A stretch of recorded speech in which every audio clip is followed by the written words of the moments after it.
Just made it. Welcome to the All Things BMX show. We're back. We got ourselves a great guest. We're going to have the Marshall on screen here in a few minutes. He's coming in hot, warm down in Florida right now, not where it's negative 20. It's nice where he's at right now. Yeah. It's going to be a good show tonight, you guys. Yeah. Make sure you share the show. We get everybody in here tonight. We appreciate it. Like, subscribe, all that fun stuff. Please, Tag a friend. You can catch us each and every, like I say, almost every Wednesday because things happen.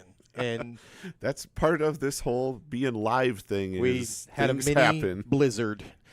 So I was on snow removal duty. Yep. Yeah.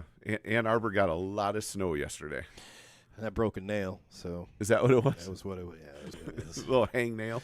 We're coming to you live from the Ethan Clark Studios in the busy metropolis of Heartland, Michigan, where it's bustling.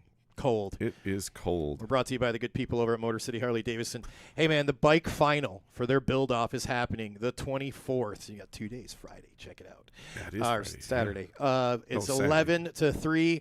They've taken a stock Harley Davidson and transformed this into a jaw-dropping ultimate ride. Get over there Saturday and check it out between 11 and 3. That's Motor City Harley Davidson in Farmington Hills. Place is awesome. Say hi to Nick over there for us. Melissa's joining us 3 weeks in a row. Yeah. Yep, then there'll be a break. We got freshman orientation. We got all sorts of things coming up. So welcome in, Melissa. She's back at the Gate 9 Producers Perch. Yeah. How's it going? Good. Good. Thanks for filling in for me. Oh, Appreciate yeah. it. Hey, that was fun. That was fun. Yeah. Cool. Chris and I are here at the Getaware News Desk for the coolest in lifestyle apparel. Make sure you guys check out Getaware. Another Florida brand. Hey, before we jump in, I got a little bit of news for you guys. Not horrible news, not great news. It's our friends at Stoke Run at the skate park down there. They dropped a video right before we went live. It's about 10 minutes long. I'll get the link, and we'll share it. Caleb had some news. Not great news, not horrible news, but they're going to need a lot of support coming up. So if you haven't done it now, make sure you subscribe to their social media outlets so you can stay up to date. The video breaks down. Some neighbors are suing them over the motocross stuff, and he kind of talks about what might be happening, what could be happening, and some things that they're looking into. Yeah, so folks don't know real quick, Stoke Run is in the same facility Ohio Dreams used to be before it went on its way. So Stoke Run is now in the same facility Ohio Dreams was. Yeah, if you really want to learn a lot about him, just go back to the show that we had him on. Oh, you yeah. can learn all about it. So he talks about it. It's only 10 minutes long. It's quick. Check it out. I'll get the link up for you guys. But again, after the show, immediately go over, subscribe to all their outlets for them, please. They're going to need a lot of support, and make sure you're following them. Yeah, that's a Stoked Run. Give them a like, give them a follow, right? All righty. Yeah, so you guys, we got to get down there. You got to get a little ATB takeover, go down there and ride. So we got to make it happen soon. Yes, and before we get started here, we want to give some shout-outs to our friends that support our show. So when you guys are looking for your BMX needs, please take a minute and check out these supporters of our show and give them a little bit of love and check them out for your BMX needs. See if I can do a better job this week. Shout out to Dye Job Apparel.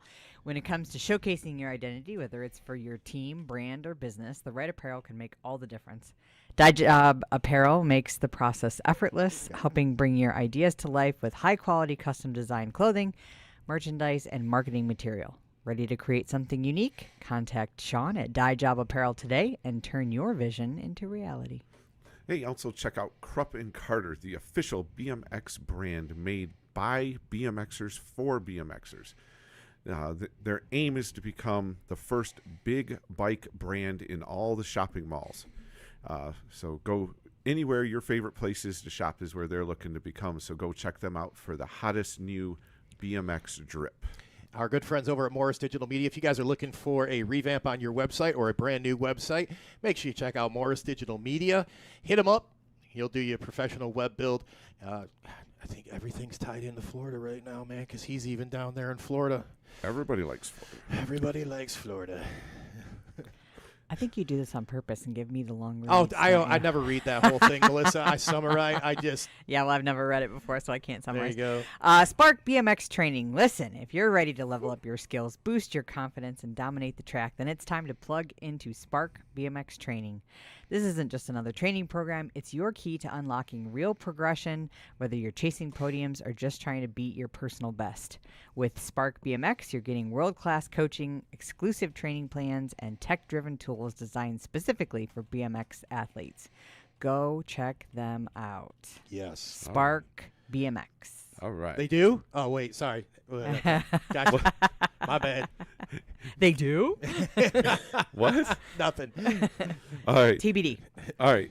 Gate 9, gotta check them out for the absolute best number plates in BMX. Carbon fiber rims are another thing they carry, as well as soon coming is a carbon fiber frame.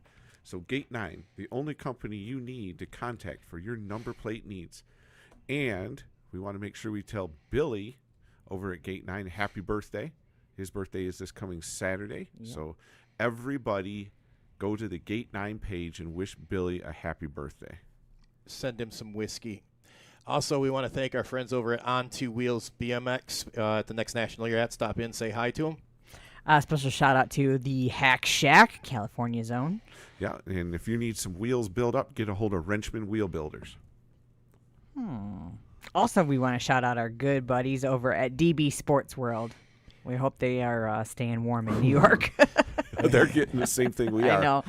It's coming, guys. Sorry. Yeah. I got another birthday, Robbie Morales, the guy that owns Colt. Yeah. I got the frame from and the parts and all that. So happy birthday to Robbie. Appreciate that. Sweet. All the links for our sponsors and our supporters can be found in our show notes. So make sure you guys check them out. And tonight, I got a good question coming in for our chat.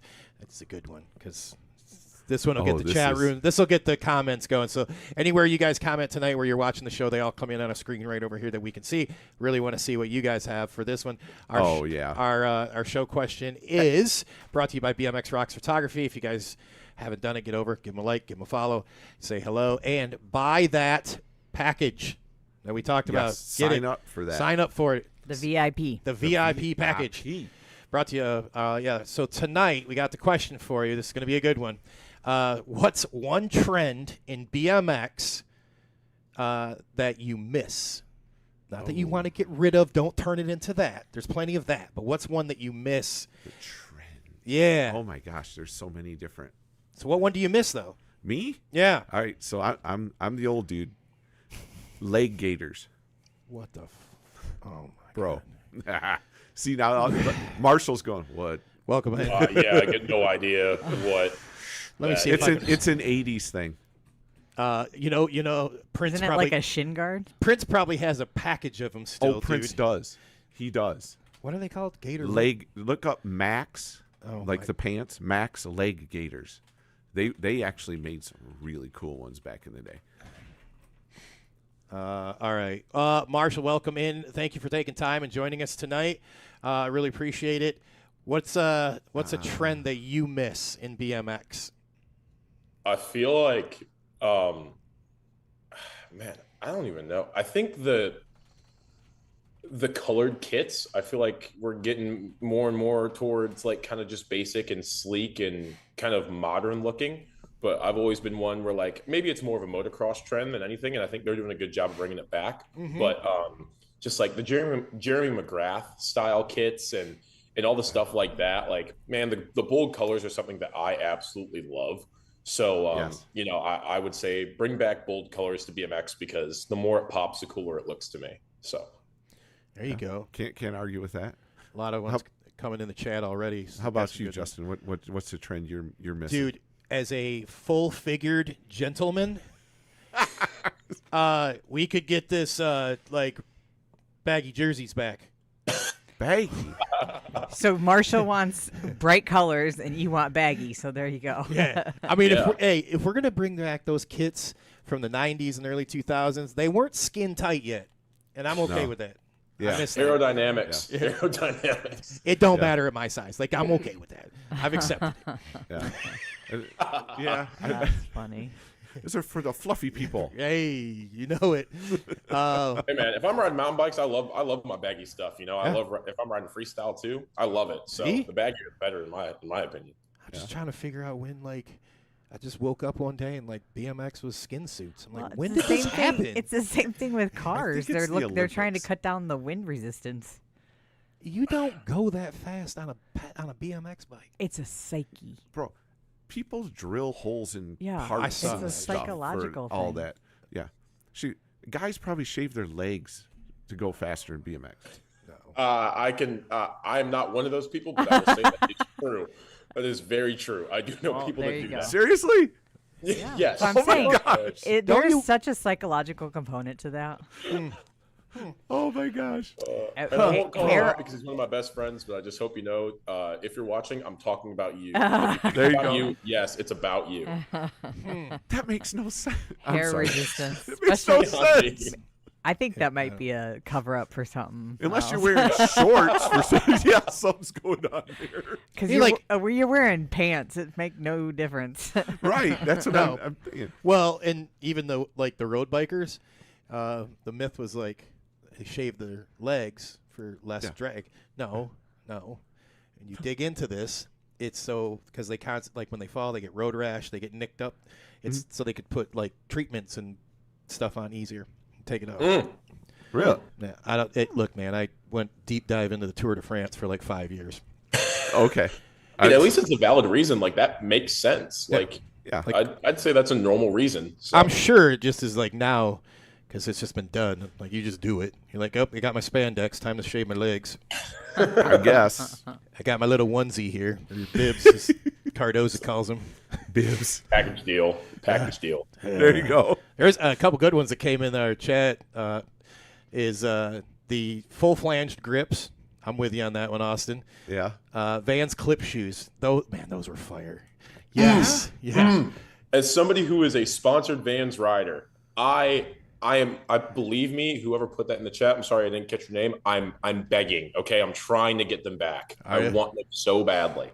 So If I remember, they had like the waffle sole, They just look but like then they had the clip in, yeah, man. like They- embedded in it, right? They just look like a regular pair of Vans. That was Chad Thomas that said Vans. Yep. well, Chad, we're trying to get them back, okay? I promise. I'm pushing for you. Shoot. Our Aussie friend Sean Collins said you probably know the name of it. You put the neoprene on the brake lever. You'd like wrap it around, probably so you didn't get finger fatigue. I don't know. Okay. I can remember. I you'd, like, remember they slide had them the on. donuts that went on the flange of the grip. They that actually was neoprene. Went on the lever. Okay. I've not seen it. Oh, what about the old 2-finger brake lever? That was one back in the day too. I just would take a boxed-in wrench and bend my lever. No, it's not a bend. It's actually had I know what it was, and it didn't do. and your yeah. fingers went on there. Yeah. I'm That was- surprised nobody said NBL. Oh man, Melissa, with the Whoa. ringer. That is a good one. All right. I don't know, just saying. Everybody bitches and complains about how, like, USA BMX has a monopoly, so Yeah. I don't know. There's a loaded question in there.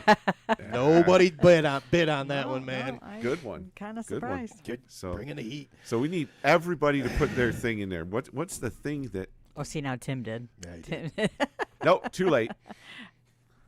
and Matt. They both said NBL. Nope. Melissa said it first. Well, Marshall, welcome to the show. Yeah. Yeah. Well, welcome. I'm man. happy to be here, man. This is Yeah. gonna be fun. It's gonna be a fun show. Thanks I'm for excited. your flexibility and Yes. rescheduling for us. Oh too. yes. You know, it's crazy out here in Florida. I have a lot more time than I would anywhere else. It's cool being a BMX rider because I'm in a very fortunate position where I get to ride a bike, and that's kind of it. That's kind of all I do. So, That's cool. so it's very laid back, at least right now. So And why not do it somewhere warm? Yeah. exactly. You know, like we were talking about before the show started. Yeah, I don't want to be cold. So as somebody who is from Illinois, I could not be happier to be out of Illinois. So. Oh yeah, especially this week. Yeah, 'Cause it's and I was supposed to fly home. If the Bears won the playoff game, I was going to surprise my parents and fly home, and I would have been stuck there by now because of the cold front. And Right. yeah, I'm just not stoked to be in negative 20 degree weather. Sorry. So you're a little bit of a Rams fan. Little bit. It feels wrong cheering for Devontae Adams, but at the same time, I will feel better about myself and the team if we lost to the future Super Bowl champions instead of having Sure, the that makes Seahawks, Yeah. or whoever. the Seahawks are going to win the Super Bowl. I'm not going to lie. They're 41-6. That was bad. They just But they pulled their pants down and spanked them. Like that wasn't even a game. yeah, that was BTA. That was Yeah. BTA, Yes, as the it kids was. like to say. BTA. So Beat that ass, Yeah. buddy. Like there was Okay, I no. didn't know what that was. yeah, They Yeah. as a generation before the kids, they opened a can of whoop ass on them. I know what that is. Stone Cold Steve Austin. I love pro wrestling. Yeah, man. Yep. You do? Yep. Oh my gosh. Yeah, Are you dude, sure I have that a- so Justin's we just not your become best father? friends? I just signed up for a WWE tryout last week. No way. What? I kid you not, because the Performance Center is in Orlando, Yes. so it's 2 hours from me. Yeah. So that is something that I've kind of been calling myself like the side quest king lately, and that is something that is in the works right now. Is training to be a pro wrestler. So Oh, dude, that's awesome. Well, That y'all is heard it here first. We knew him so when. cool. Yeah. Right. When I turn on to Monday Night Raw and see Marshall there. I catch me there. We don't- Wait, they're going to call you the Major, right? Yeah, I mean the Major or MJG. That's kind of what I've been thinking about. Ooh, My there you go. initials. But it's crazy how much thought I put into this. Don't get me started on the wrestling rabbit hole because I'm an absolute nerd, and I will talk about this for the entire show. And this is a well, BMX show. there's an So- after show conversation for you. I mean, we could Justin. spend like 10 minutes on it, like, Yeah. you know. Oh, I mean, I'm not kidding. I watched last year's Royal Rumble yesterday, just studying stuff, There like you go. studying like moves and facial expressions and everything that goes into it. Like I'm so serious about this. I love every aspect of wrestling. I'm watching the new series that just came out on like the behind the scenes Yes. of it. I am fully invested in this sport. Okay, Oh my I have gosh. to say the look that you have to make sure you get down is that Mhm. oh my god, did that just happen to me look? Yeah, the surprise face stuff. Yeah. Because most of them suck Yeah. at it, and it's so fake looking. Oh, Oh my god, did I just flip my head over? What happened? Oh no! I slammed. Oh no! What? I didn't know that guy was coming out to have a conversation Oh, with my me. goodness. Yeah, Yeah, yeah. work I on that one. I have, yeah, I've. And you're in. I've studied Dude. making sure we're gonna be good at it. I love it. If they can get Braun Breaker and like get him to actually do promos, you're in, dude. Because that guy was so bad. I mean, they had to put him with Paul Heyman, and then like when he finally did one and didn't get up, it was only a couple of weeks ago. When he was in the ring with Heyman chirping, and Yeah, talking about CM Punk. yes, everything, and- just how he's gonna break him in half, and I'm like, I believe you. Oh, You that are dude's a a very fucking- big man. he's a You're Steiner probably kid, going to dude. Kill 46-year-old CM Punk. You're probably gonna kill him. You're probably gonna break him in half. He's really 46? I don't think I no, knew no, that. CM Punk is. Oh, yeah. Yeah, Punk. Wow. Yeah, Punk's older. I don't He's, think I knew that. 43, 46, something like Yeah, that. He's one yeah. of the two. Man, he's ancient. Braun Breiner, on the other hand, is Steiner's.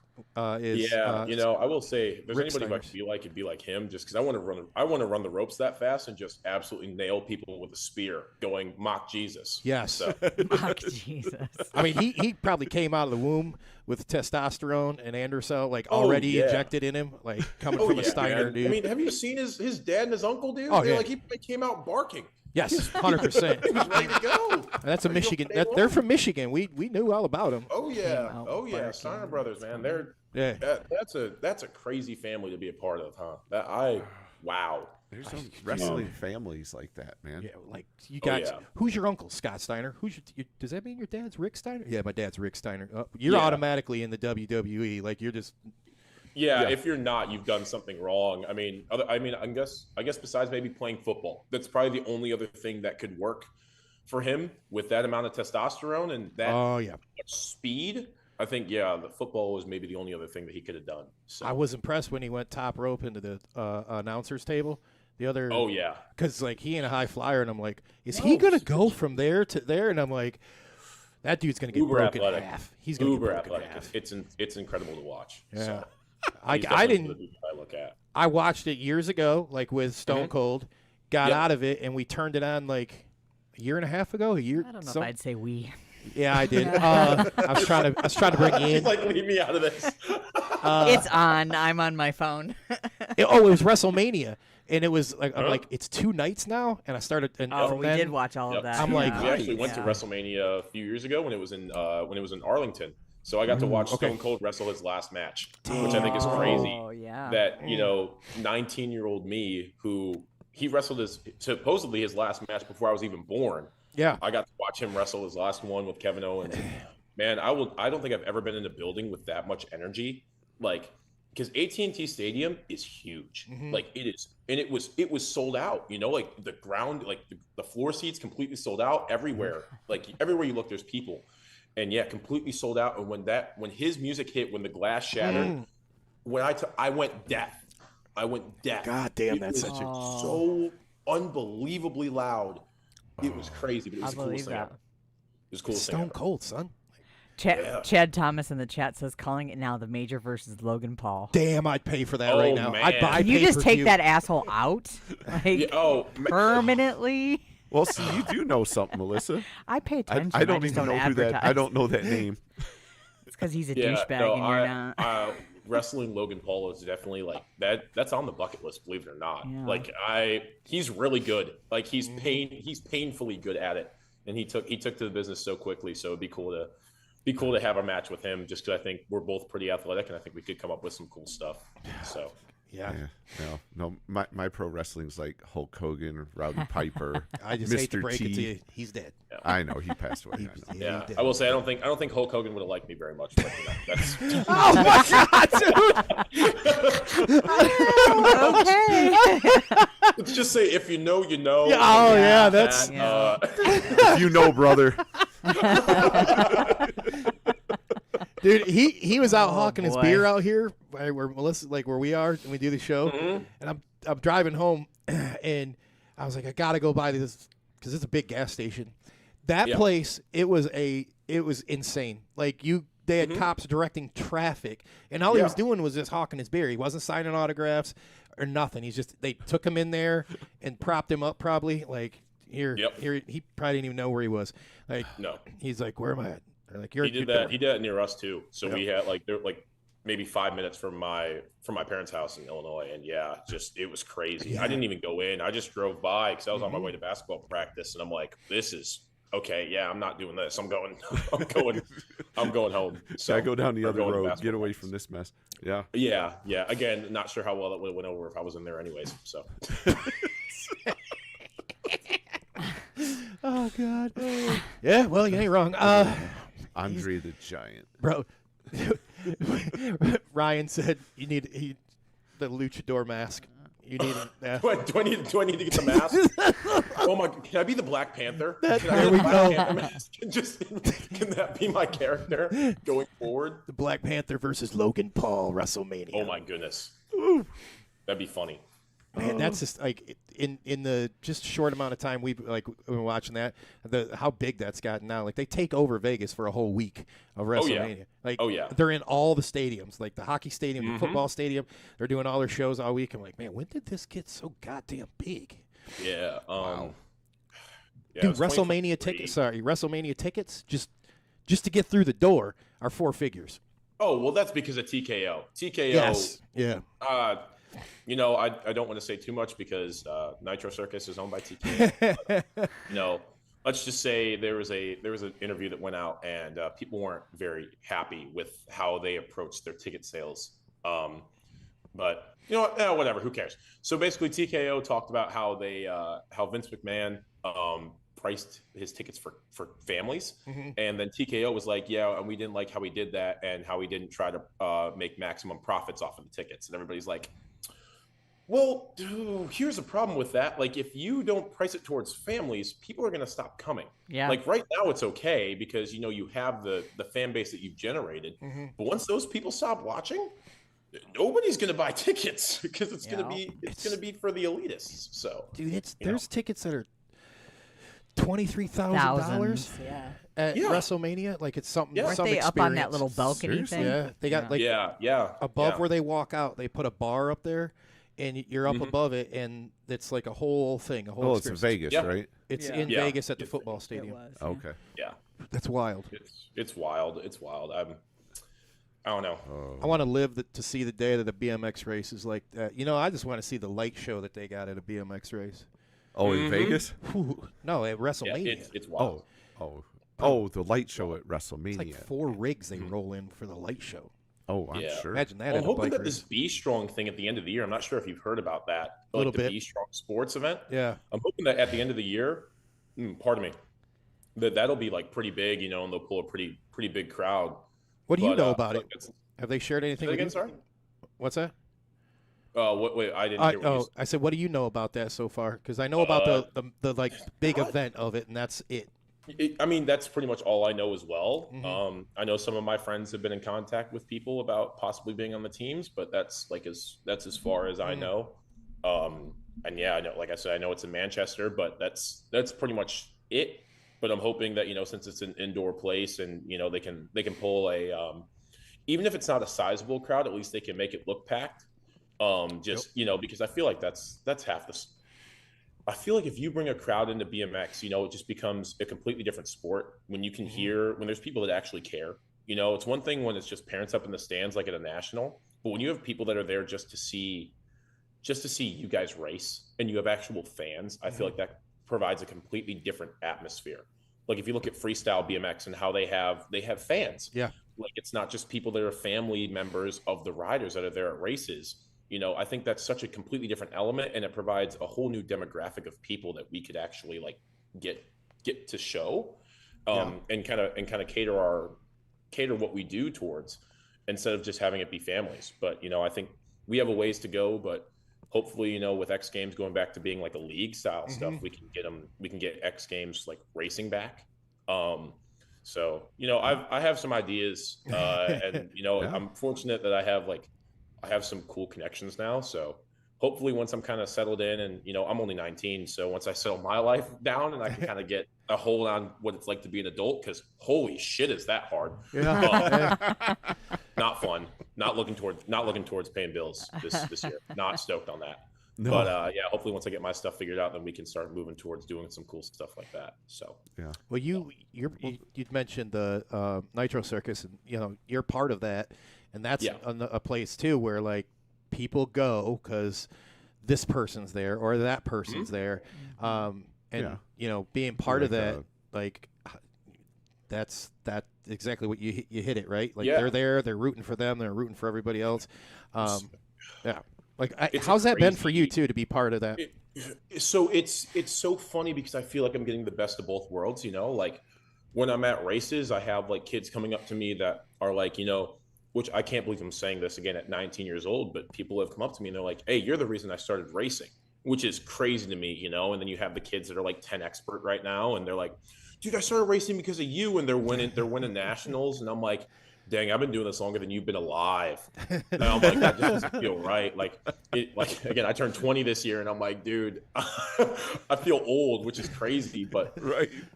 it's cool, like having that experience, and knowing that you've done some good in your life. Like Mhm. again, a lot of people, I feel like, I don't want to say they take this for granted, but they don't understand the big picture of what we could possibly do and what we do in people's lives. And working with like the Rise program and stuff too, which is something that USA BMX is doing down in Tulsa, which is where they're trying to get kids on bikes and kind of take them and give them something to do, instead of just being kind of sitting at home or possibly doing stuff that we shouldn't be doing as kids, or stuff that they shouldn't see as kids. So getting a chance to like work with them and seeing them progress is super cool. And then on the Nitro side of things, it's crazy because you feel like a superhero. Like you're doing, like I did like a double backflip, for my first show, and I'm in my hometown too, or not hometown, but home state. So I had a bunch of my friends and family there, along with all the other fans. But like they get to see me perform. I'm on like the jumbotron.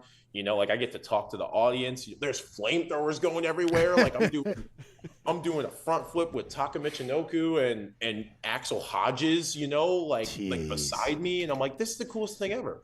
And what I did is I went up in the stands actually at halftime, just to go see my parents, because I was so ecstatic. Because this is my first show, so I couldn't believe that this was happening. And I went up there, dude, and there's like kids that are coming up to me like, "Yo, you were just out there." Like I'm signing autographs and everything, and it's like the coolest thing in the world. I feel like a superhero because you don't get to do that every day. You never Right. get to do that. So No. it's awesome. It's the coolest feeling in the world. When did you get hooked up with them? When did you start Like when was your first So- show, I guess? So my first show was 2023. I wrote a practice show in 2022, but it was the first show of the year. It was just going to be too much to get me in because like it's a machine. Oh, I Like between bet. getting the ramp in there and again first show of the year, so they're still trying to figure everything out. It was a smaller venue, so some stuff wasn't going necessarily to plan. So between that and then my first show in 2023, yeah, I got hooked because the announcer Micah Kranz is from where I'm from. So I started doing shows for him in 2021. Just smaller shows, you know, kind of school shows, and doing Summerfest, which is like a giant music festival. Gotcha. And Okay. eventually I got good enough to the point where Micah was like, hey, do you want to come ride some practice stuff? And so I did that. And then, you know, as I got better and better and better, and my personality and my social media started to grow, eventually Nitro hit me up to come be a special guest and actually ride in the show. And I'm like, oh, of course I'm taking that. So Right. it was in the middle of football season too. So I played a football game Friday night, drove out to Bloomington, which is 2 hours away. And then the next morning I was there for Nitro practice and then did the Nitro show. So that's Wow. pretty cool. But That's a busy weekend. Wow. yeah, it was a playoff game too. Playoff game for football, and yeah, so that was fun. So we know BMX, we know football, we know wrestling. What other sports did you do in high school? Ran track and I played basketball. Basketball was the main one though. Like I thought for a long time it was going to be I was either going to play Division I basketball or football. Like one of the kids who I played actually beat him in high school, and that's a really cool story for me. But kid, he was drafted 6th overall in the NBA draft. Damn. And it's like, yeah, and I was ranked one position lower than him in high school, like my freshman year. Oh, I got wow. runner up for freshman player of the year, and I'm like, man, I really should take this seriously. And yeah, and then BMX came back and was like, you're not leaving. So here I am, and yeah, so basically everything under the sun, though. I mean, I played baseball when I was younger, played soccer when I was younger. Yeah, everything I could possibly fit into my schedule. So Wow. So when did you start riding BMX then? I was We were reading each other's Oh. minds, Chris. So BMX was first. That's Okay. That's honestly why I credit to me still being here, because since it was like my first love, I could never really I don't want to say get away because that feels wrong. I feel like BMX would always be a part of me, but I feel like it's why I didn't choose any other sport, because I built such a following and a love for this sport in the first place that I just never could get away. So I was 3 when I first got on a bike without training wheels and was taken to the track for the first time. And then I started racing when I was 4. So and then, how'd you get to the track? How'd that start? so I have ADHD and it's really, really, really bad. It was even worse as a kid. Now I'm able to control it a little bit, probably just because I'm active all the time. But basically, if I was going to sleep, I needed to do some sort of exercise. And since I had gotten on a bike without training wheels at so young, my dad kind of just looked at stuff and he was like, hey, what can I do with a bike, you know, for my kid? And looked it up, and Waukegan BMX, which is my local BMX track, popped up. And yeah, he took me out there and I did 50 laps nonstop. And my dad was kind of like, okay, well, he really likes this and he's going to sleep tonight. So, you know, we're not going to stop with this. And Bonus. yeah, pretty much just started off like it was just a way to get me to sleep. And then was fortunate to get really good really quickly, and it kind of just took off from there. Wow. Just So, natural. Yeah. Cool, Yeah, yeah. it's crazy how it blossomed from, like I said, just something to get me to sleep to now this is my life. You know, the nickname I picked up from BMX Major is now something that basically everybody calls me. I barely even get called my first name anymore. So, you know, it's crazy, but it's cool. How'd that start? Nickname? Yeah. Amazing. So actually the first African-American cyclist champion ever, his name was Marshall as well. So Oh. So he was a velodrome champion, and his birthday is a day apart from mine. And believe it or not, he also used to do tricks like before races to kind of get his name out there. So it's really scary, the similarities that we have, Wow, that is because it's like, so like a day apart, did tricks as well, and people called him a little major because he used to ride around in an army or in some sort of federal officer's uniform. And they said he looked like a little major. And so basically that he took me to or what is it? I basically just found a book on him, and we were like, wow, this is really weird because this is already after I had started racing BMX. Like I found him after I started.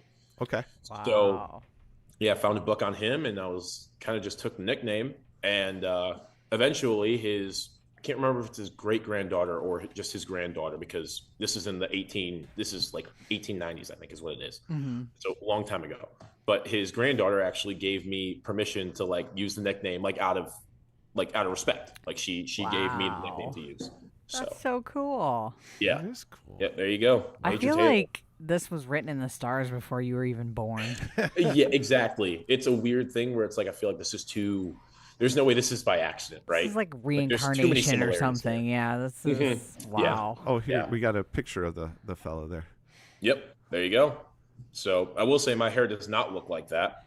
So, and man, boy's arms are jacked, but Yeah. That is a serious We're trying look. to get there, you know. Holy We're cow. not there yet, but yeah, Wow. the goal is to look like that. So, Right? Love it.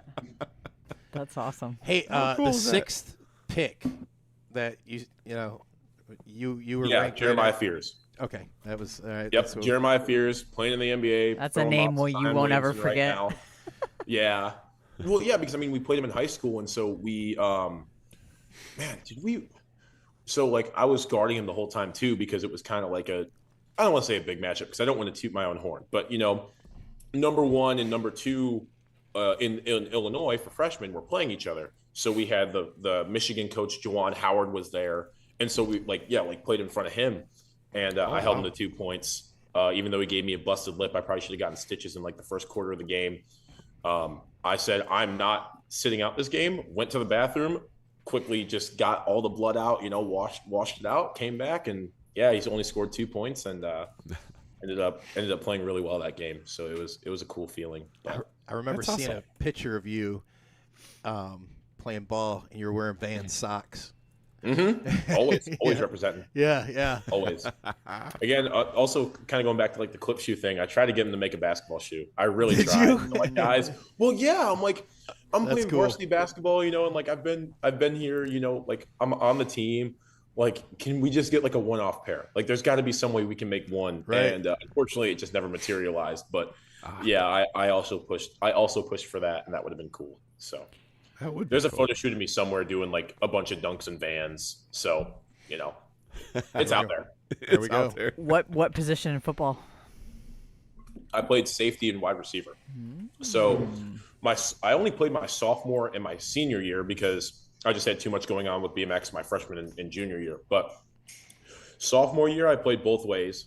Played really well. I had some interest from NIU, Illinois, like just some of the bigger schools like were actually looking at me. I had a meeting with like Minnesota and schools like that. Wow.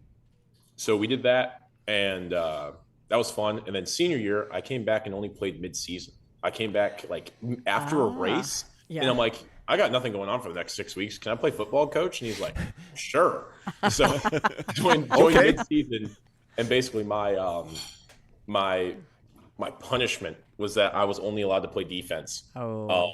But man, did I love it. I love hitting people. And so yeah, I played safety, linebacker, corner, defensive line, whatever he needed me to do. And yeah, it was pretty fun. I like to hit people pretty hard. I actually put a kid in the hospital, so that was my highlight of senior year. His I claim don't to condone fame. violence, but on the football field, I do because it's fun. Wow. Yeah. So yeah, it was funny. And then I got to actually catch one pass. I got to go in for one play on offense, caught a 45-yard bomb because it was a Hail Mary at the end of the half, and I got dragged down at the 1 yard line. before I got Oh my goodness. So it's my one play on offense my senior year, but I'll take it. It's okay. Wow. That's awesome, man. If you Yeah, it's- all the sports you played, you're going to pick one. That's what you're doing the rest of your life, but you're getting paid to do it. Oh,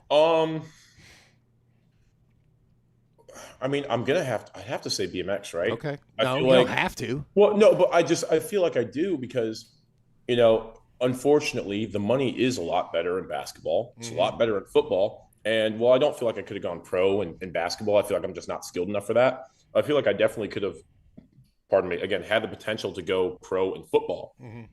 But I love this too much, man. Like I can't get away. It's an addicting drug. So I'm here. And yeah, I'd say BMX. Nice. I mean, you kill it in all disciplines, whether you're on your park bike, dirt jumps, racing. It don't matter, dude. You kill it at all. Just love to have fun with it all. I feel like kind of had a conversation with some people and some sponsors a few weeks ago, but talking about just like what the Olympics might look like for me. Like, is there a possibility of me maybe going for the Olympics? And kind of talking with my teammate and I was like, and me and him were both like, well, that's definitely something that could happen if I put my mind to it.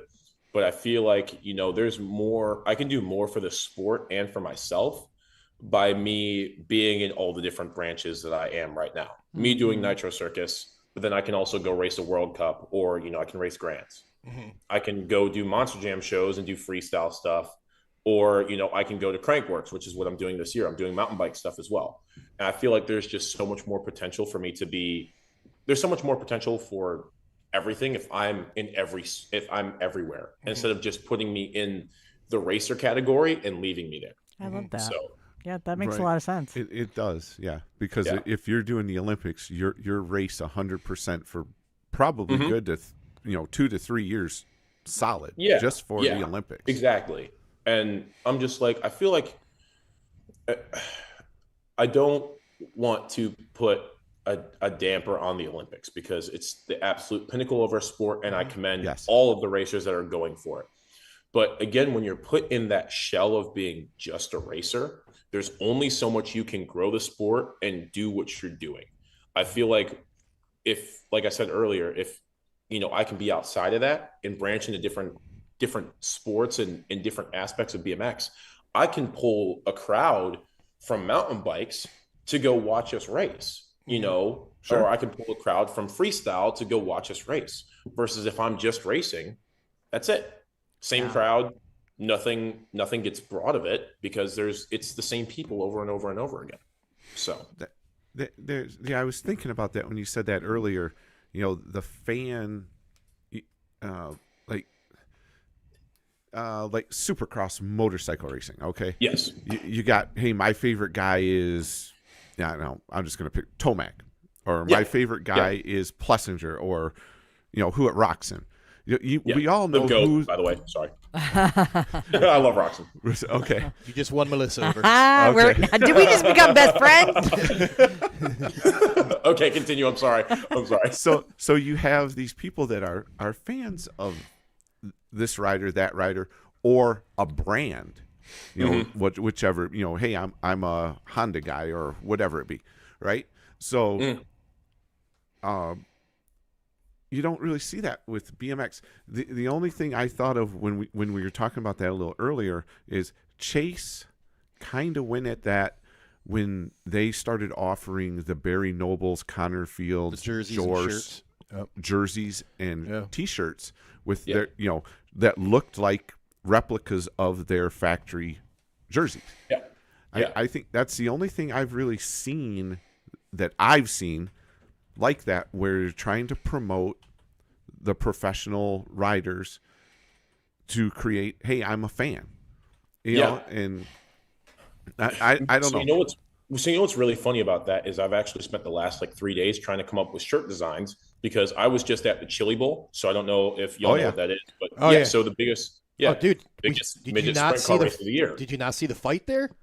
I was in the pit next to it. Oh, that's great. Oh my gosh. Yeah, I was eating my popcorn. I was enjoying all of that. It was wild all weekend, or all week. Sorry.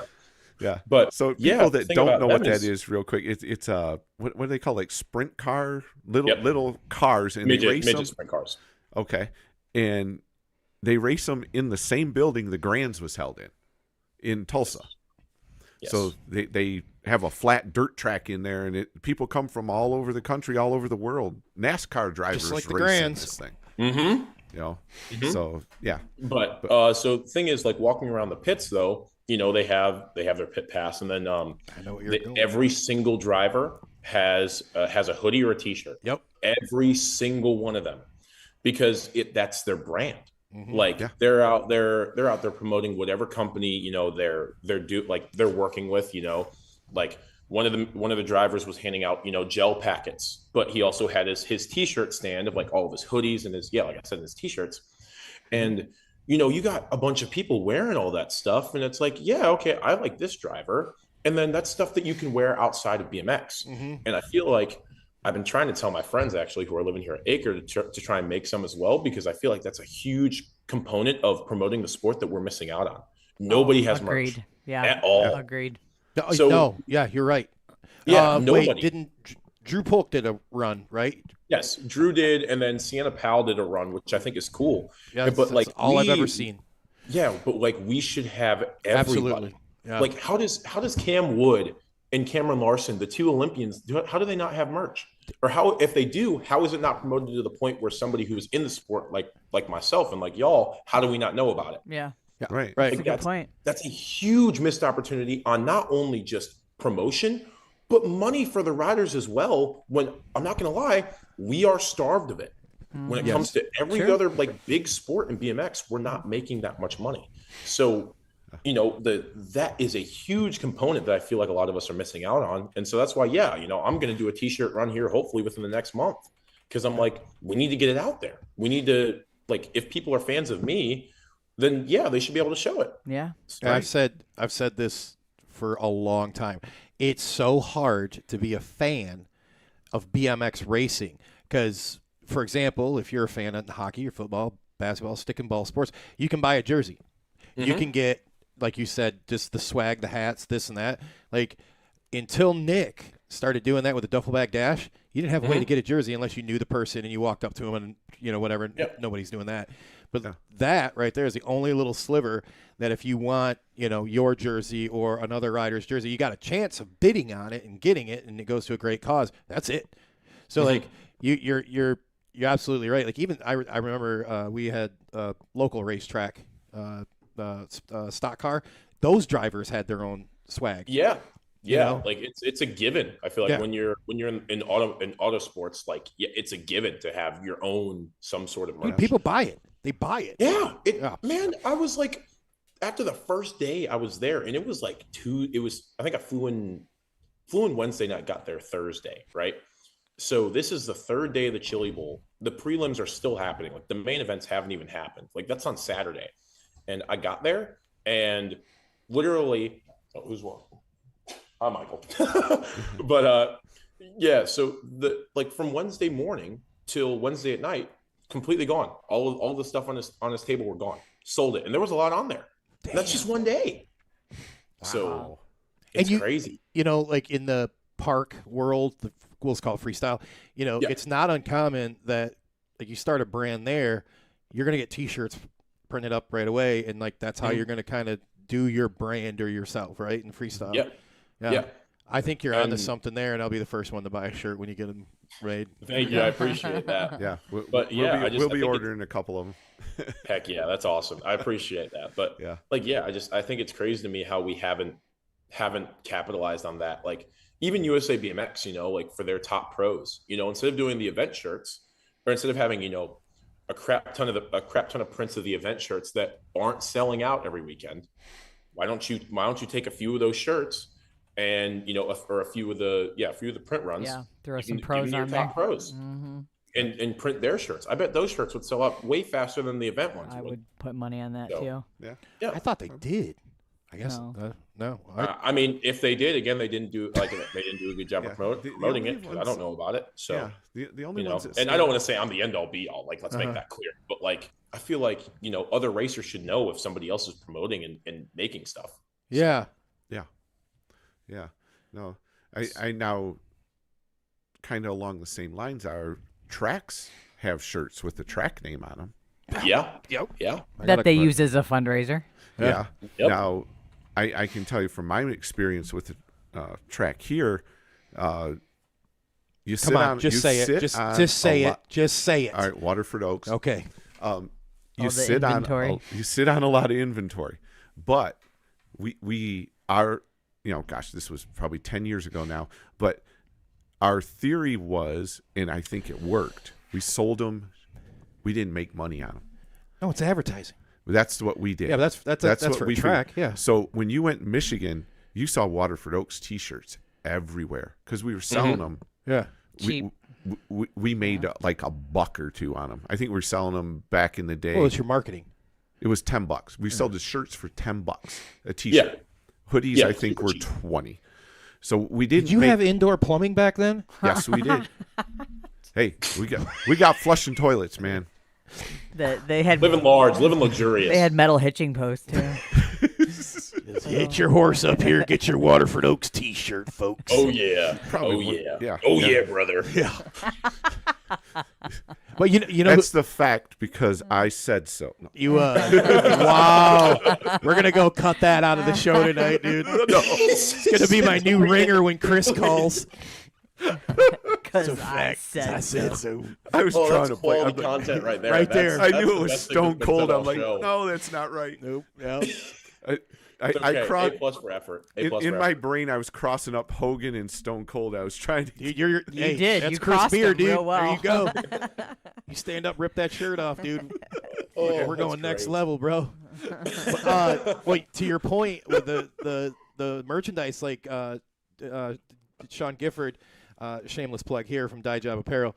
Oh, yeah. He can make your shirts. He says that Feld does that in Supercross, right? Like Yeah. we're missing that in the BMX, and I just thought of that when Melissa and I were at Redbud.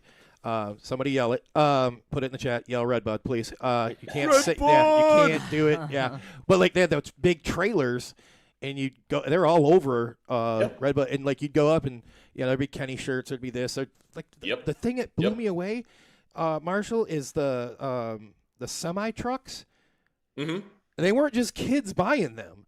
They were the haulers. No. Yeah, I was like, damn. Yeah, so I went to Ironman this year, so I know exactly what you're talking Okay. about. I was at Ironman, and I'm just walking around, and there's merch trucks everywhere, and it's. Huh?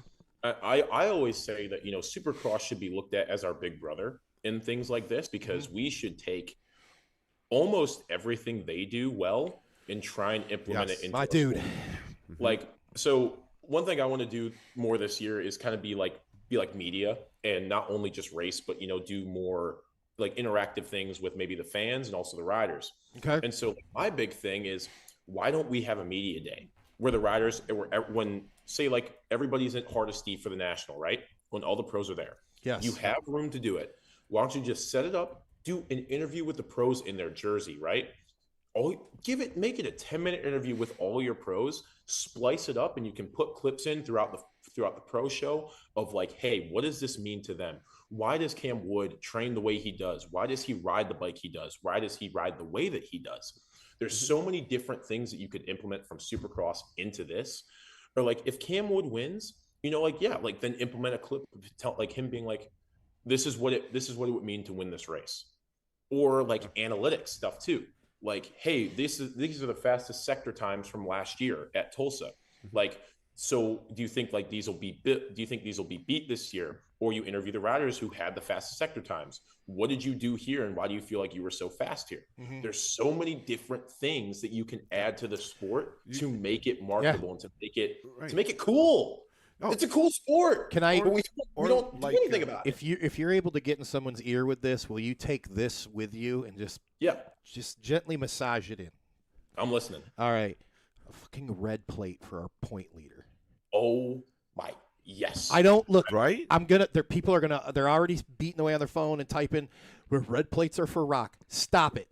Nope. Get a red plate Writing on it our down. pros that's leading, because Yeah. it's so Because easy. people don't know that. Yeah, Who but- is the No. points leader? Yeah, and you can be a casual motocross fan and know, oh, there's a red plate means point leader, right? Right. Yeah, because you go to a national and you're like, I get like you just said, you got to be pretty diehard to know, like, oh, that so and so's leading, but like, it's just another piece to add to all the things you're saying that would be amazing. But even if you're not, like, okay, I hate this myself. I've missed the first couple Supercross races. I haven't seen them. Well, you can't I say don't- they're on I- too late. No, I don't know who the points leader is. But if I turn it on this weekend, I You're start gonna know. watching it. I'm gonna know red plate. Dude's the Mhm. points leader right there. Boom. I'll Eli Tomac. I kind of picked that up along the way. one- But Yeah, no, I he's- mean, The I point haven't is- had a chance to watch it, and I'm kind of bummed out about that. But You don't have Peacock where you can watch the replay? yeah, I just Chris, I'll give you my login. Bro. They don't even monitor it. You're fine. I'll just give you my login. okay. Peacock does not care. They don't care. Dude, care I at get all. alerts all the time. It's like, you got a login in Florida. Then I look, and it's always getting close to the gate drop. Like, you got a login in Illinois. You got one over in New York. And I'm like, I wonder, the Florida one, like, I wonder if that's Prince. Or you got one here. Like, it might be Petey. I don't know. Whatever. Yeah. They don't care. Right. Love Yeah. Peacock. Yeah. And But- side but note, there's so- Tomac looks way too good on that KTM. Isn't it for frightening? his first year. Ooh. It is scary. It is so scary. Isn't that something? How just a change of manufacturer? Dude, he is. Yeah, but I think But the there could be craziest thing more. is, I mean, but I always thought like KTM is the last place that Tomac is going to want to be. You know, like only hydraulic clutch, no cable clutch for him, which they implemented. They made that for him.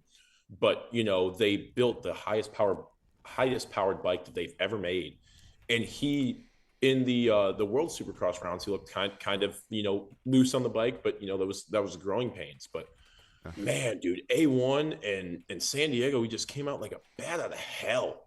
Like him and Kenny are just like they were leagues above everybody at A1.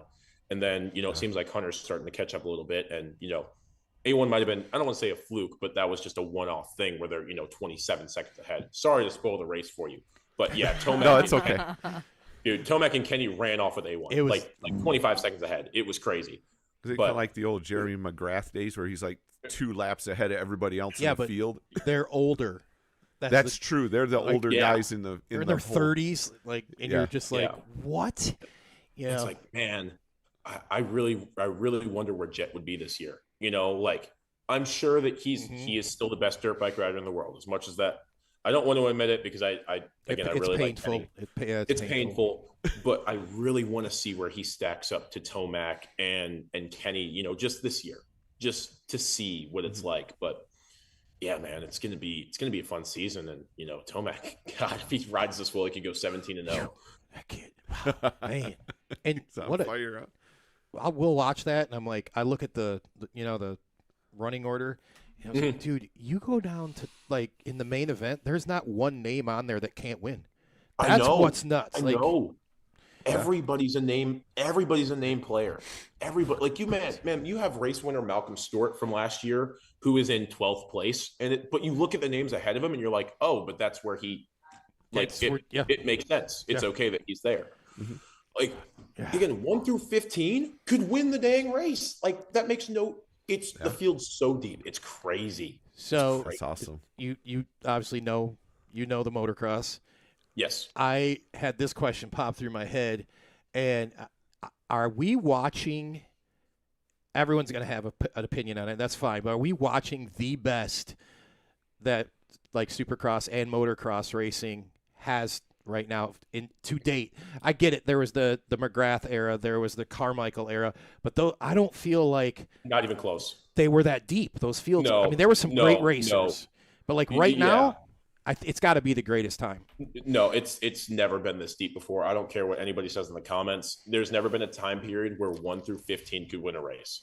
Yeah. Because I don't know if this I think it's a testament to how good Carmichael and McGrath and Yes. even Villapoto for the 4 years that he was winning. Like the top 4 or 5 guys are good, dude, but everybody's good now. Yeah. Even like again 1 through 15, like you don't have that, and you never have. No. I don't Okay. care what era it is. Maybe besides before McGrath, maybe I'm blanking Emig, on- Rick Johnson. Yeah, exactly. Like maybe those days, but I don't think the fields were that deep. no, That's but that's true. what I'm saying.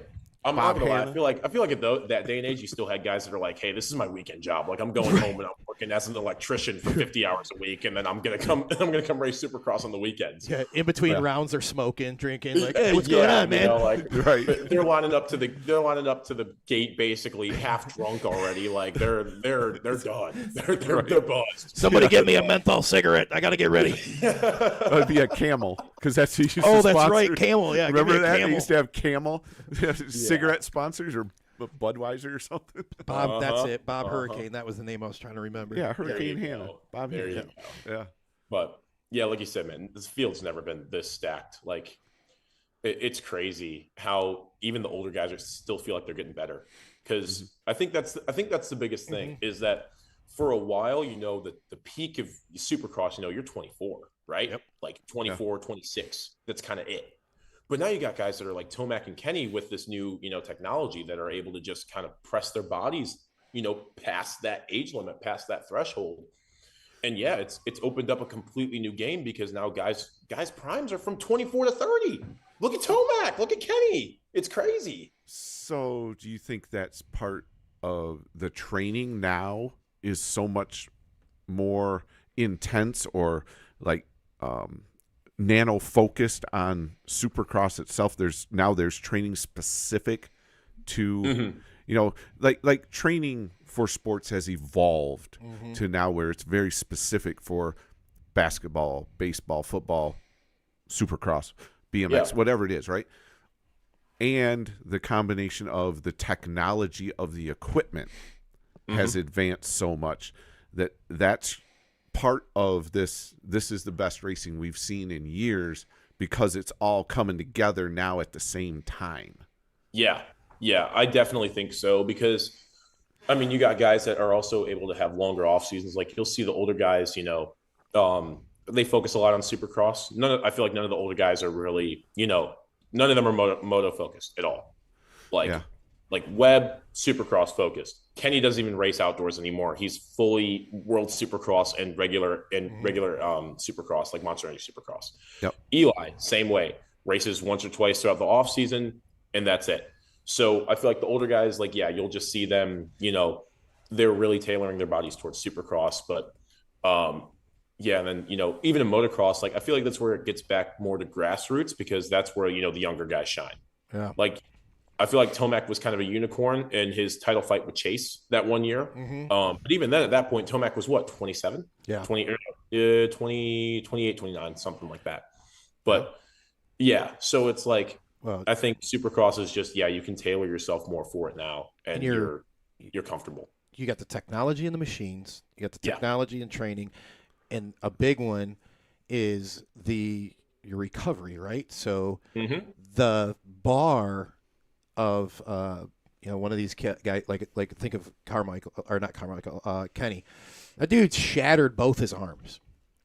And if he wasn't where he was, they're like he would have lost his arm, right? So there's I was going to say this isn't like an electrician getting his arm up. Like they're going to put you back together. You're going to be better than you were, and that that part of it, the medical, right? That's prolonging the shelf life of these guys. I mean, you think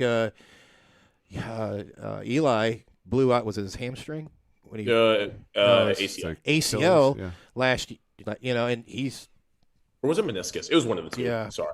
Yeah. And like they're being treated like a professional basketball player, like a football player. Like they have that kind of resources now. Like that's crazy. Yeah, it's great, not bad. Yes, it's amazing to see because you just get to watch your favorite riders ride longer. It's crazy to me that Kenny's career would have ended almost 10 years ago now. Yeah, had it not been for that, advance in medicine for the medicine. Yeah. God, man, that crash was so crazy. Oh, dude, watching that and I remember where I was. Like, I mean, I was at home, but I remember just my reaction to that. Like, oh my God, like what just happened when it happened. That's it.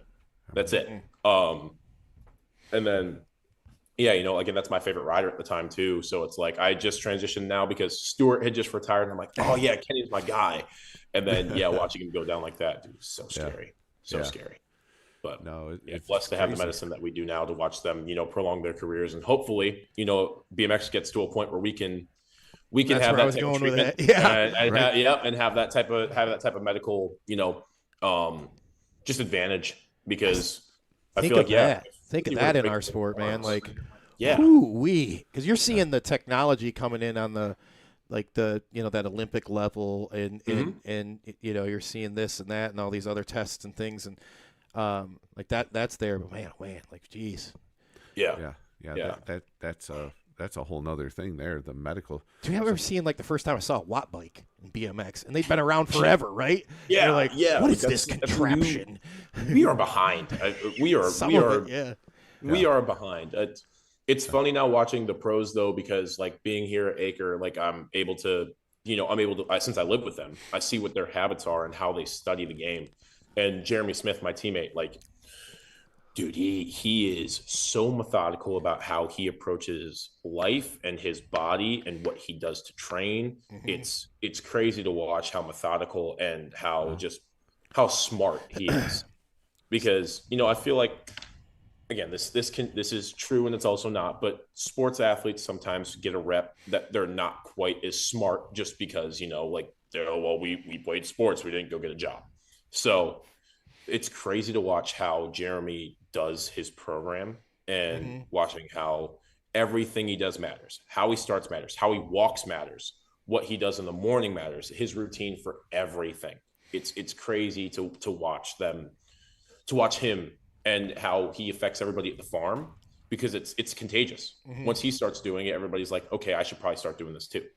So it's infectious. And so everybody starts to live a life kind of like him and just kind of figure things out and just get smarter about taking care of your body. So That's wild. So you're at the Acre farm. Yeah. Melissa and I were discussing Chad Reed's training facility that he built. And it occurred to me, I think Acre's the only one doing this. I can't think of another place that, like, in BMX, out in racing, where you're going to live and train. And, like, it's kind of a common thing over in the motor world that, like, I'm going here, maybe I'm going to this place, and there's names in the sport. Because you hear that all the time with Supercross. Yeah. Almost everybody's going to compound now. Yes. Right. Yeah. Because they do the little blurbs about the riders and tell you their backstory and stuff during the Supercross race. Yeah. And Nudge, they all nudge, have an wink, image. wink. They're all humans. Yes. They all have identities. They're able to showcase what they have. Like, everybody, like Deegan, he gets a little blip about how, he just built, his barn dominium with his 2 tracks in the back. Barsha has his own compound that he just sold. Cooper has his own compound, the goat farm, all these different places around that people have just built.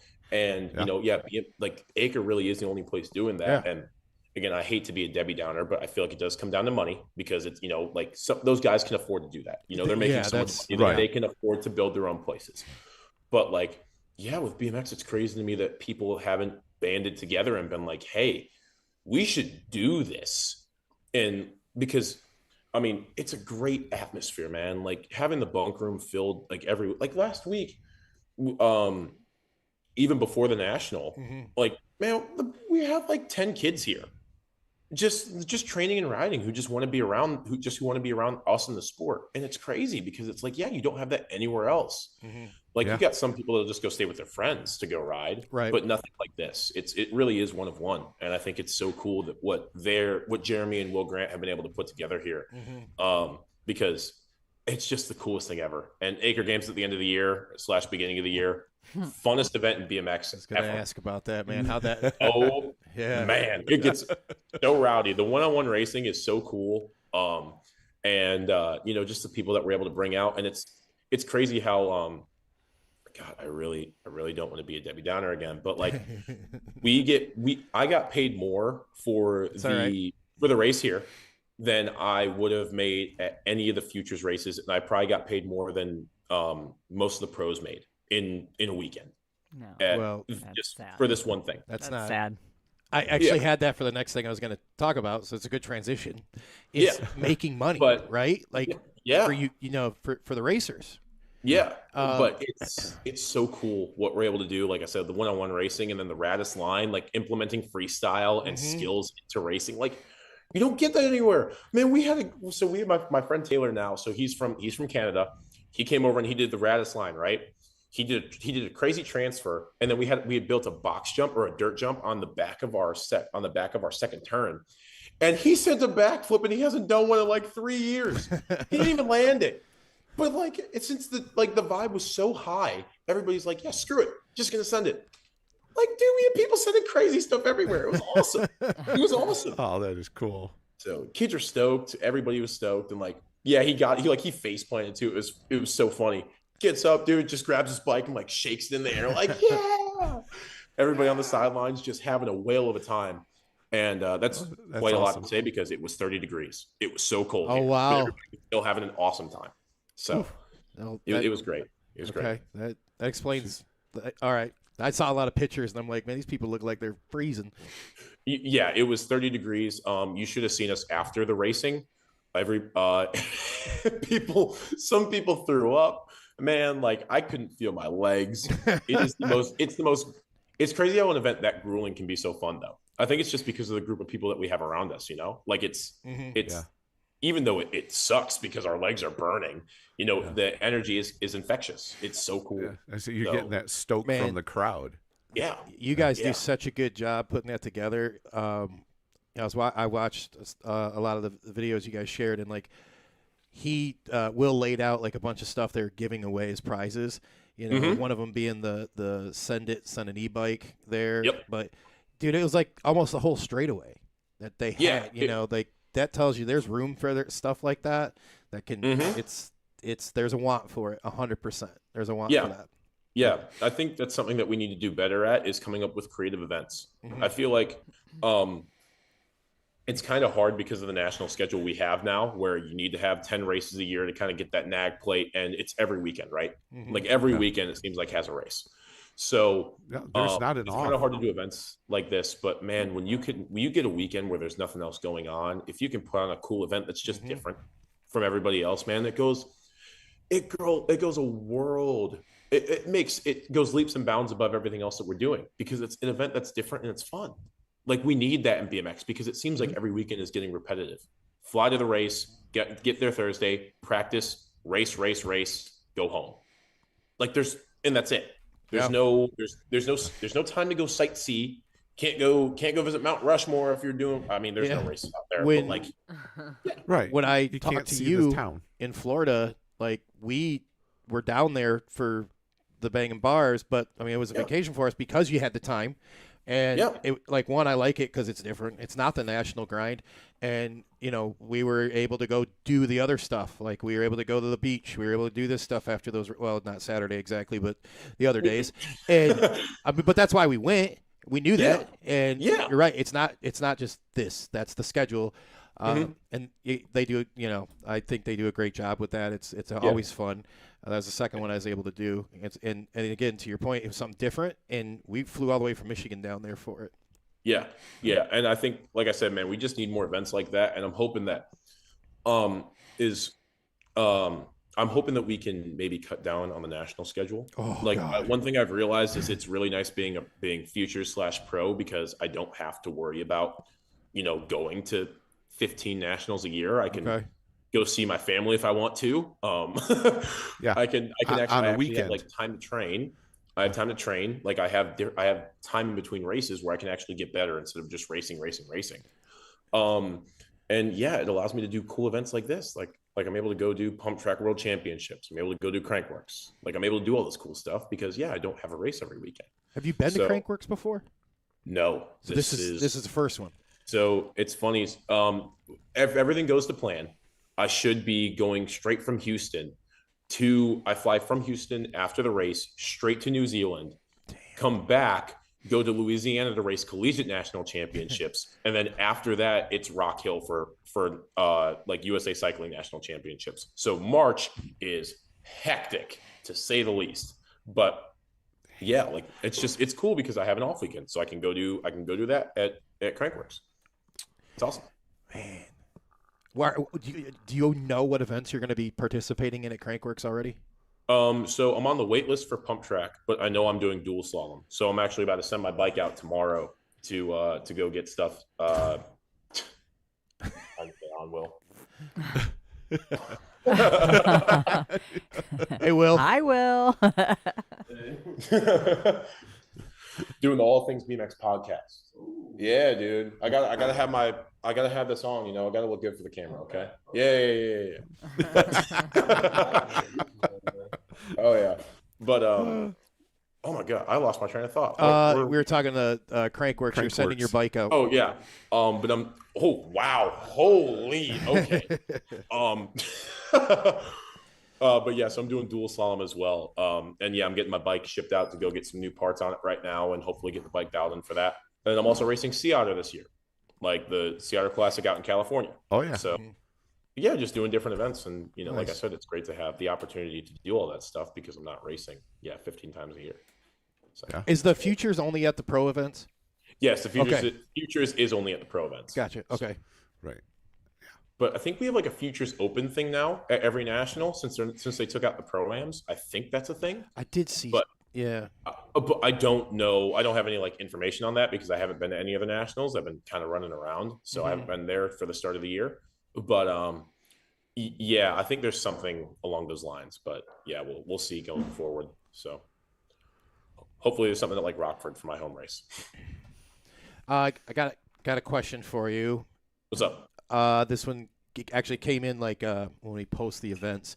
If there's one skill, like when it comes to bike riding, if there's one skill or habit you think like every BMX rider should master, regardless, like it could be park, it could be racing, whatever. What would that be? So like, somebody comes up and is like, hey man, what's the one thing I could do? What's the one habit I could have? So I'm going to say pumping around a bull. That's a great think answer. It is. So for me, I have never had good gaits. Well, I'll take that back. I had good gaits when I was a kid, but it was only because I was head and shoulders above everybody, and I looked like a man by the time I was 12. So that's a little bit different. But once I got to the point where, technique had actually mattered and people had caught up, what I realized is like, hey, I might not be the fastest out of the gate, but I can pass people. Mm-hmm. And I think pack riding is something that's kind of a dying thing. Besides like Drew, I think Drew's really good at it. Drew is really good at making moves and cornering. But yeah, pumping through a bull is huge because you learn how to maintain and gain speed. Like if you watch the, let's see. So at Grands for the Rock Futures main, I was in third coming out of the first turn, and I passed somebody, or I pulled up alongside somebody on the outside of the pro set and I don't pedal either.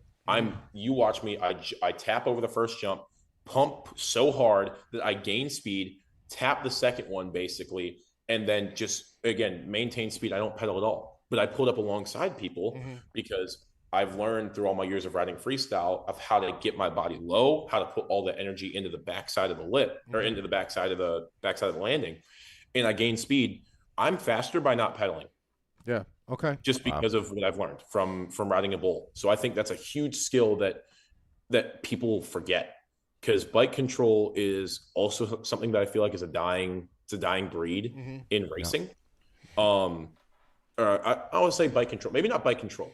I think bike skill, because I know there's a lot of people, that can do the, or no, maybe it is the other way around. It is bike control, because bike skill, you got people that can do like the switch-footed manuals and all the stuff like that. And, I can't switch-footed manual. I can't one-footed manual, but I can pass you on the track because I know how to pump. So, just when it comes to that, bike control and learning where you can make up time just, by having good form. So, all right, that's a great answer. That's been asked a few times. This person kind of asked that question a lot. We've heard like bunny hops and things, but that I feel like encompasses way more with the bike because it's going to go everywhere, like you said. At least it wasn't a double tire manual. Look, I'm great at those. I am solid at the double tire manual, Marsh. That's a great skill to have. I will say it's also a dying breed. People go down quite a bit. So hey man, you can keep two wheels on the ground.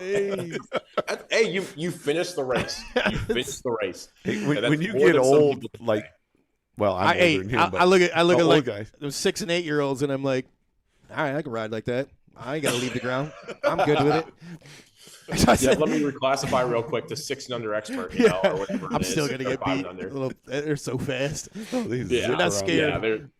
It's crazy how fast those kids are now. Like I was 5 and under expert. I was one of 3 in the country at the time when I was. And looking at them now, I'm like, yeah, there's no way. I'm not keeping up with them when I was 5. No, not happening. Oh, and there's so many of them. The thing, like they ain't like falling off the back of a roller at Sarasota, being like, "What the fuck are you doing? You got a job to go to next week." yeah. Man, Sarasota is a crazy track to watch. To watch people race that, it's scary. Oh, yeah. No, it's watching the younger kids and the older guys. It's like the small hill there is scary. It's let alone the big hill. The small hill's scary. Like big hill's scary. I mean, it's so fun, but yeah, it's terrifying. I'm not trying to get cross jumped on that big double going down second straight. I'm okay. I'll pass on that. We were down there for that Bang and Bar series. I go out there and practice, and I come back, and I'm like, man, this is great, Melissa. This is awesome. Like, it's so cool. This track's cool. And I get in the race, and I had 17, 18-year-olds with me. I'm 48. So they're just dragging us. And we're going way faster than what we do in practice. And I'm like, this track is terrifying. I'm scared. I'm scared right now. Like, go and mock Jesus. That's what I like to put it. Like, it is. I don't even know what. Like, you're the pro side, or the first straight and the pro side.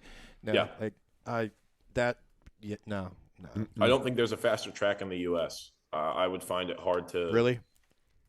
I mean, I would assume. So, I mean, problem is it's hard to kind of gauge your speed with Sarasota just because it is so big.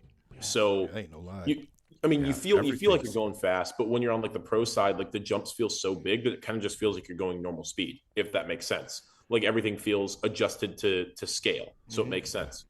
Versus a track like, say, Louisville, where you're riding the same jumps pretty much as everybody for a majority of the track.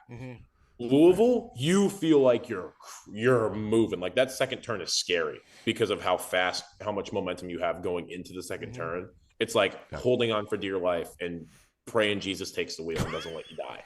So it's scary, but it's like it's just kind of hard to compare because like I said, one is adjusted to scale versus one is made for everybody. Okay, so. Right? Yeah. No. That first time down that hill at Sarasota, man. Hang on. I rode down it backwards on my handlebars. That was terrifying. No, you did it twice. Yeah, you did it twice. We watched because both my friend times. didn't film it the first time. Yeah.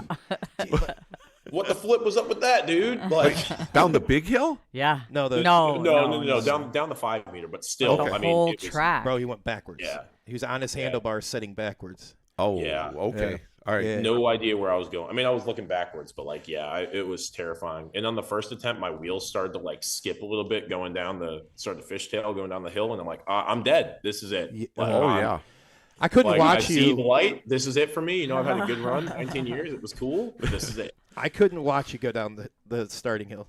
I had to I don't blame you. I saw you up there, and I was like, nope. And I just like looking down, and then I, you get on the tabletop, and then I'd watch you the rest of the way because there's other parts of that track that are hard. Like, especially going backwards because the stuff's just so steep, and I'm like, how? It's impressive, man. That's some raw athletic ability you have. I was going to say that we're not dissing on that track in one bit. It's just very it's a technical, great track, and everything is like jumbo. It's big. The berms are huge, deep, wide, tall. It's just. It was literally like that track was like, hey, Rick and Rick Steiner and Scott Steiner, can we get your steroids? Because we're just going to inject it right into this track. Yes.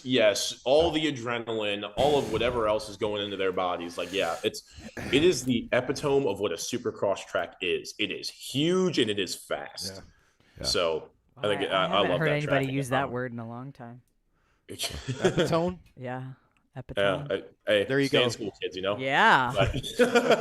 See, look at all these different facets to your life, Marshall. Oh yeah, well, kids, put that into your vocabulary tomorrow. Let us know how that works. Yeah, use that at school. Because Marshall says so.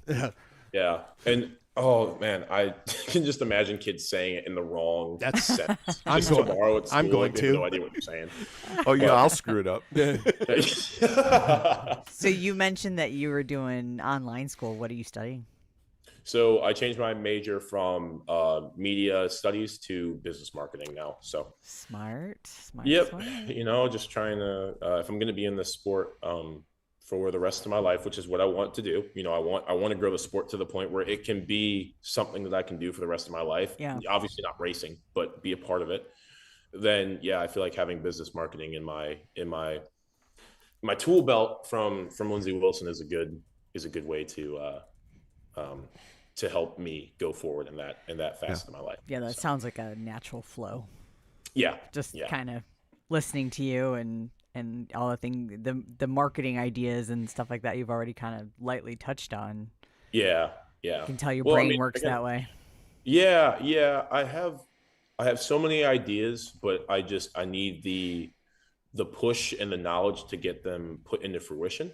So, it's just trying to figure out, what I can do to actually make this stuff happen instead of just saying it out of my mouth and, having other people do it for me because, I don't want to be one of those guys that just kind of sits back and just like, hey, like do this, because then stuff maybe won't get done to your liking, or it might just not get done at all. Yeah. So, it's tough because, I'm still learning how to do that. And I feel like I've been so blessed that I've rarely had to do a lot of things like on my own. And for better or for worse, but it's a weird growing pain learning like, okay, so like going through daily life in general of figuring out like, hey, okay, you got to do this and this and get it done. But there's not going to be my parents telling me like, hey, you got to do this. Like, you got to get this done now. Yeah. Like this is your schedule.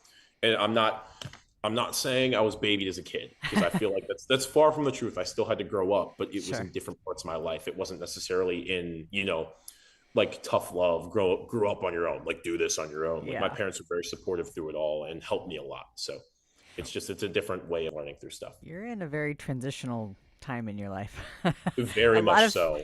Directions can change and curveballs and all sorts of things. Yeah, well, it's like last year at this point in time, I was playing high school basketball, wondering if I was going to go play college football. Exactly. And now I'm like, okay, I'm done with school. I moved on, so now I'm going to go to college for racing BMX, which I didn't decide to do until last minute. Yeah. I went on my visits super late into the year, like had no idea what was going on. All of a sudden I'm at school. All of a sudden I realized, hey, my schedule's too busy for this. I need to go online. So I moved down to Florida. And keep in mind, my parents are just like, what's happening now? Oh, I'm moving to Florida. This is like 3 days before. I told my parents I was moving to Florida 2 days before I did it. Wow. Whoa. And they're like, oh, cool. Okay. Do you need anything? And I'm like, nope, just going to take my stuff and drive down. They're like, okay. And yeah, I mean, like I said, I'm very blessed to have the parents that I do. And they've been very supportive and trying to help me like get on my feet but also like, trying to make my own money here, just trying to, again, be an adult because I don't want to be that freeloader that just lives off mommy's and daddy's money forever. As nice as that sounds to be able to just kick my feet up on the couch and ride a bike when I want, you can't do that. So just like I said, trying to learn how to be a man, and it's fun, but it's stressful to say the least. Oh, so. Yeah. Well, It's just getting started there, sir. That was just, yep. Doesn't get better. I wouldn't say that. It gets different. Yeah. Okay. Yeah. Okay. It's different. I like that. Yeah. Adulting is an adventure. Yeah, absolutely. I like that. And I feel like, once I get past these initial growing pains, it'll be better. So yeah. You're already well on your way. Heads and shoulders above many others with your agreed. self-awareness of where you're at in your life. It's Oh, trust me, man. Like, again, I hate to toot my own horn, but when you have friends that are in college and it's their freshman year and, you come back for winter break and you see them, you're like, okay, that would hit you hard. It's like, okay, maybe I'm not doing too bad. Am I stressed out? Sure. Very much so. Yeah. But I'm also blessed because, like, man, I'm 19 years old and I'm living in Florida with some of my best friends. I don't have to be up in the cold front right now with like I'm doing pretty good for myself. And you're gonna go from Florida, Tulsa, New Zealand, that's man, I went oh my God, 2.5 years ago now. I went to France with the Red Bull team to train for the Olympics at 16. Whoa! Like what? That's that's unheard of. Was it racing or freestyle? It was freestyle. So that was like the coolest thing about it. Because like I'm just like, oh, I'm a racer, and these are all like freestyle guys. You know, like I'm riding with Kieran Riley, who was the Olympic silver medalist. Like all these guys from Red Bull. You know, I got to visit the Eiffel Tower, and there's a picture of me with Daniel Dares and all those guys, and it's like it's my background on my phone right now, actually. But like, I get at 16, like, and you're getting. And I really try not to take that stuff for granted because like I feel like a lot of kids do, just get they don't realize the position that they've been in, especially like me being like. I'm an adopted only child. I feel like it doesn't get more spoiled than that. So like, I really try to like thank my parents and like just be grateful for everything that I've had in my life, because I know that most people will never get to do what I've been able to do in 19 years. And it's not something that I try to boast, but that's something I try to be grateful for. So that's awesome. You be thankful for everything you get to do and have been able to do. Always. I mean, man, I woke up today and I was able to get out of bed. I was able to walk out. I was able to go stretch. Yeah. Like, people don't get to do that. And I think that's something that I'm trying to tell myself every day is like, hey, this is a privilege of the life you get to live. Not just because of the BMX you have, not just because of the sports and the following that you have, but the fact you even get to get up at all. Yeah. Not everybody gets to do that. No. You're very blessed. You want to do some trivia? Okay, run it. Okay. All right. So we do a trivia segment here, and Melissa's going to do our trivia for us. You want to let me get it here? Just don't answer the question. Right. That's it. You're the subject of the question. Oh. Yes. Yeah. So we're going to go. So you will know the answer. Just don't say it. Oh boy, I'm excited to see what people say to this. And our trivia segment's brought to the by good people at Krupp Carter. Make sure you guys get over there, check them out, get on their website. Lots of new items on the website. And for those of you in Florida, you could buy the new shorts because you still can wear them there. Oh yeah, yeah. You ain't wearing them up here. No, but there's going to be a dude tomorrow. Negative 22. And he's still going up to the store in his shorts. It's my dad. It's my dad. My dad will be up there in a Hawaiian shirt, flip-flops, and cargo shorts. Like it's nothing, because there's something wrong with that man. I love him to death. But, oh, my. Man, the reel he posted today, I'm sorry. No, we'll get into the trivia. You're fine. No, you're fine. Oh, my goodness. You're fine. Oh, my goodness. My dad, posted a reel today because he sent me a TikTok, or he sent me an Instagram reel about, he's like, I'm sending my bro a get well soon card, not because he's sick, but because he can't bench 225. Damn well, I can bench 225. I know that meme. Yeah, I know that meme. Literally out of spite, no warm up. I went and filmed a video, and I'm like, I put it on Instagram, and I made fun of him for it. I'm like, you know what? Because you don't believe in your son's abilities, asshole. That went out. 225. Good for you. Good Lord. That's the funniest thing. I love him, though. He's the coolest person ever. So. All right. Well, we got a big, giant sticker pack. Lots of little extra goodies in there. I even found Danger Snacks to slip in there. That's going out to the winner. Oh boy. With your Motor City. Modi. Yeah, that's that bedtime creeping up on me. Motor City Harley Davidson backpack there. I also got beverage koozie and some sunglasses going in there. And then I pulled out of the vault here because it's Robbo's birthday. Nice. Well, there we go. I didn't know at the time, but apparently you did good. Somehow, yeah. Just nice bright red Cult T-shirt going to the winner there. Nice. It's a lovely color. Yeah. All right, so we kind of talked a little bit about Marshall's early BMX career. So don't answer this. I just would like to know, how old was Marshall when he first started racing BMX? How long is it before someone answers Tom Brady in the chat? About now. Well, now that Dave's in there.